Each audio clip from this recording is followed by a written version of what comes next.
ಶಂಕರ್ ನಾಗ್ ಅವರು ಕನ್ನಡ ಚಿತ್ರರಂಗದ ದಿಗ್ಗಜ ನಟ, ನಿರ್ದೇಶಕ ಮತ್ತು ನಾಟಕಕಾರರಾಗಿದ್ದರು.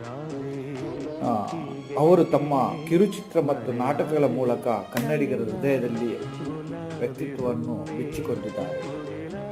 ಇವರು 1954ರಲ್ಲಿ ನವೆಂಬರ್ 9ರಂದು ಹೊನ್ನಾವರದಲ್ಲಿ ಜನಿಸಿದರು.